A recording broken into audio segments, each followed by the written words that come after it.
66 रनों का योगदान दिया। अब सारा दारोमदार गेंदबाजों पर है क्योंकि 241 का रन है, बहुत बड़ा लक्ष्य ऑस्ट्रेलिया के सामने भारत नहीं रख पाया है। आज फाइनल मैच है, पूरे देश में दुआओं का दौर है कि आज भारत जीते इस मैच को, लेकिन अभी जो स्कोर बोर्ड पर स्कोर देखकर पता चलता है 241 रनों का जो टारगेट है वो ऑस्ट्रेलिया को दिया है भारत ने।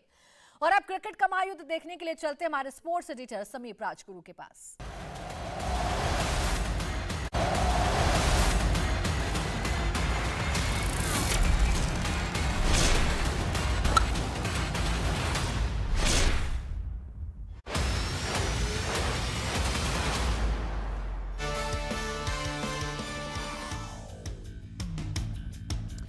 स्वागत है आपका क्रिकेट का महायुद्ध। और आधा मैच हो चुका है खत्म और मेरी सहयोगी प्राची आपको पहले ही बता चुकी है कि 241 का टारगेट टीम इंडिया ने दिया है, और जो सुनने में वाकई में एक फैन को बड़ा नहीं लग रहा है, यानी कि एक पत्रकार को बड़ा नहीं लग रहा है, लेकिन एक एक्स क्रिकेटर चेयरमैन ऑफ सिलेक्टा चेतन जी को ये 240 बहुत कम या 240 बहुत है भाई, क्योंकि 230 करके 130 रनों से मैच जीते थे और 100 रनों से। तो ये चेतन जी, सबसे पहले मैं इसमें कहते हैं ना डीप डाइव करूं, गहरा गोता लगाऊं इसमें।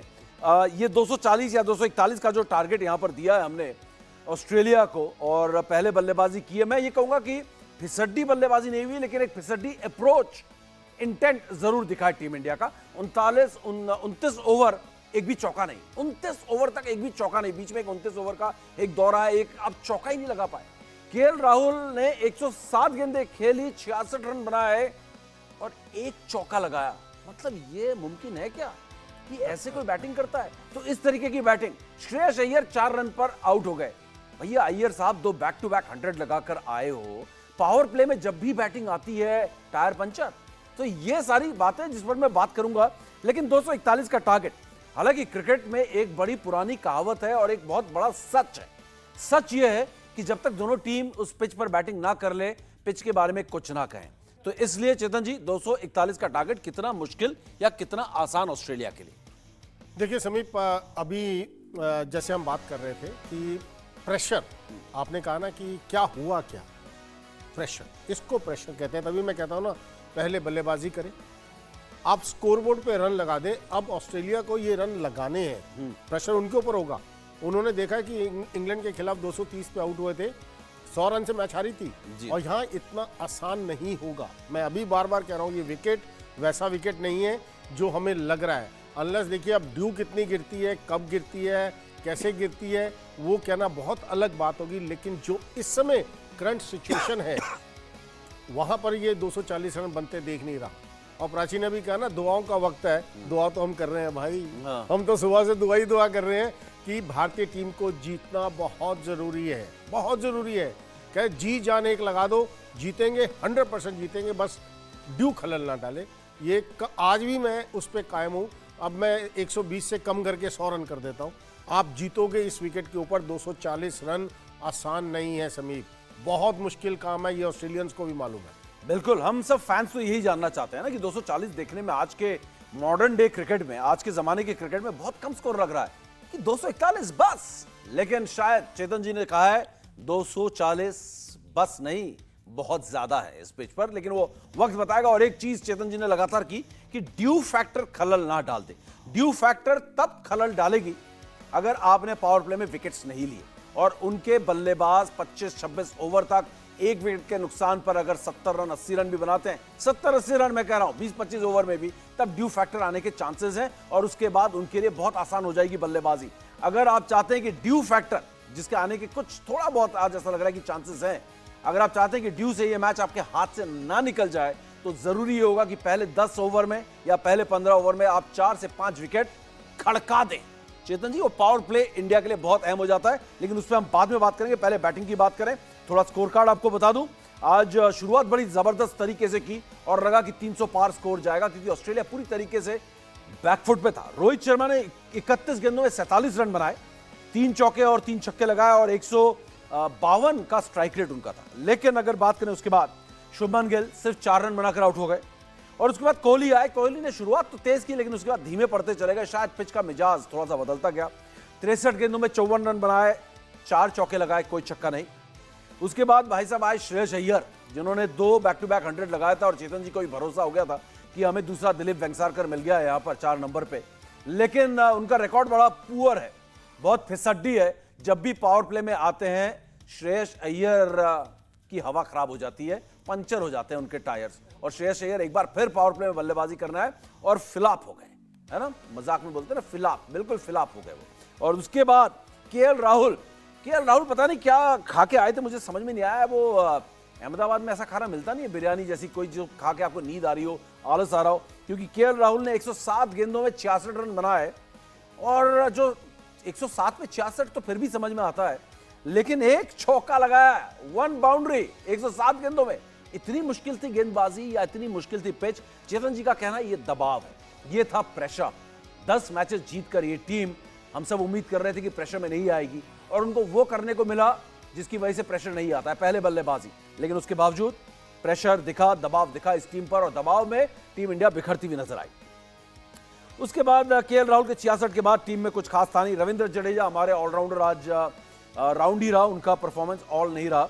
सिर्फ 9 रन बना के 22 गेंदों में 9 रन बनाए। आप अंदाजा लगाइए, पिच में कुछ तो पेच है बॉस, इतना आसान नहीं है कहना। प्रेशर जरूर है, क्योंकि उसके बाद सूर्य कुमार यादव अभी भी डिकोड नहीं कर पाए। चेतन जी से प्रीव्यू के दौरान, यानी कि मैच से पहले जब हम रणनीति की बात करते हैं, तब मैंने पूछा था कि अगर ऊपर कुछ बिगड़ जाए मामला, तो आपका प्लान भी आपको लगता है तैयार है, यानी कि मिडिल और लोअर मिडिल ऑर्डर आपको लगता है कि तैयार है? लगा नहीं। आज बिल्कुल फ्लॉप हुआ है, क्योंकि प्लान है आपका फ्लॉप हुआ।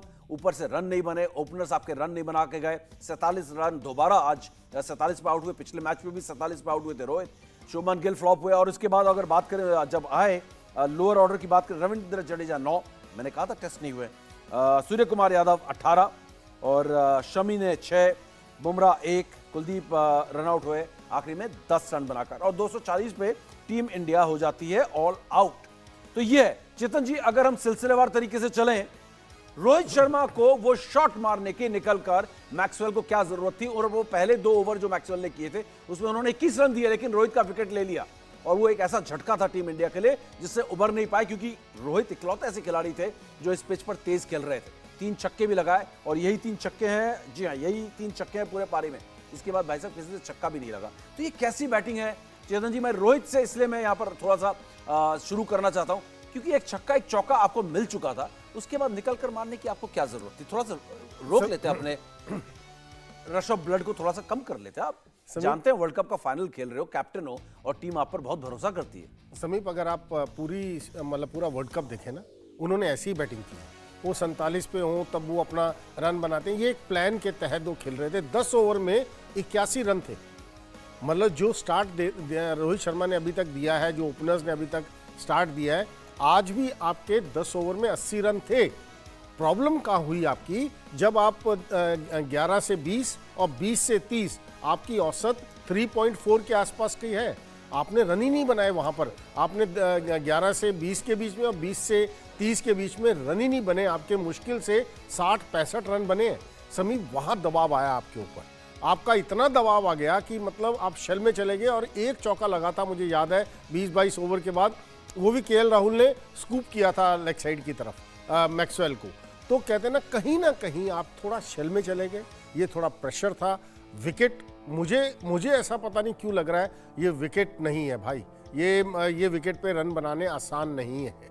अगर हमें इतनी मुश्किल हुई है, डेफिनेटली ऑस्ट्रेलियंस को मुश्किल होगी। आप देखिए, आप जैसे मैच शुरू होने दीजिए, आप कहेंगे बिल्कुल ठीक मैं कह रहा था, रन बनाने बहुत मुश्किल होंगे इस विकेट के ऊपर। बिल्कुल रन बनाने मुश्किल होंगे, हम समझते हैं। लेकिन टीम इंडिया का इंटेंट की अगर बात करें, जिस तरीके की बल्लेबाजी भारतीय बल्लेबाजों ने की है, रोहित शर्मा हर बार बड़े मौकों पर आके चूक रहे हैं।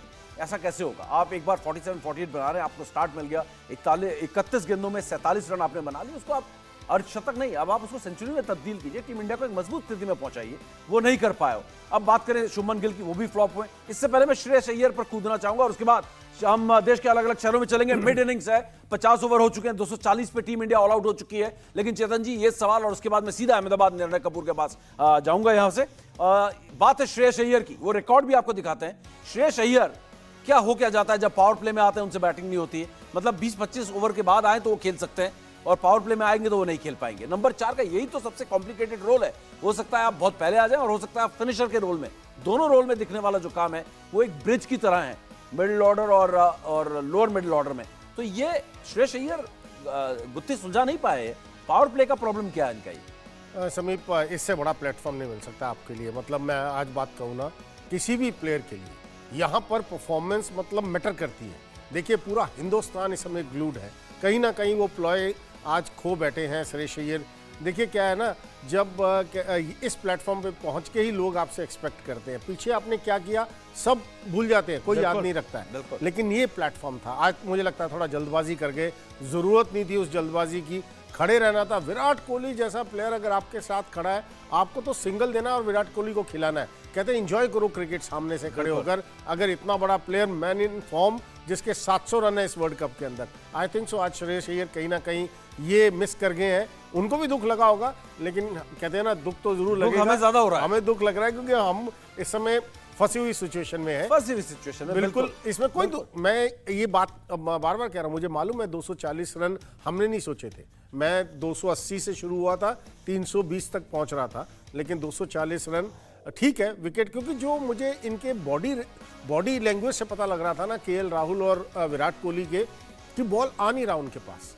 वो फ्रस्ट्रेशन दिख रही थी कि बॉल आ नहीं रहा, हम शॉट कुछ खेलना चाह रहे हैं, शॉट कुछ खेला जा रहा है, तो इसका मतलब विकेट आसान नहीं है। Let's go for the best. नहीं, पिच तो आसान नहीं है। दोहरी उछाल भी दिखाई दी और टू पेस्ड विकेट भी दिखाई दी, बल्ले पे बॉल नहीं आ रही थी, उछाल में भी हम देख रहे थे कि अनइवन है। तो कहीं ना कहीं पिच तो मुश्किल है, इसमें कोई शक नहीं है। लेकिन इतने लंबे लंबे अरसे तक कोई अगर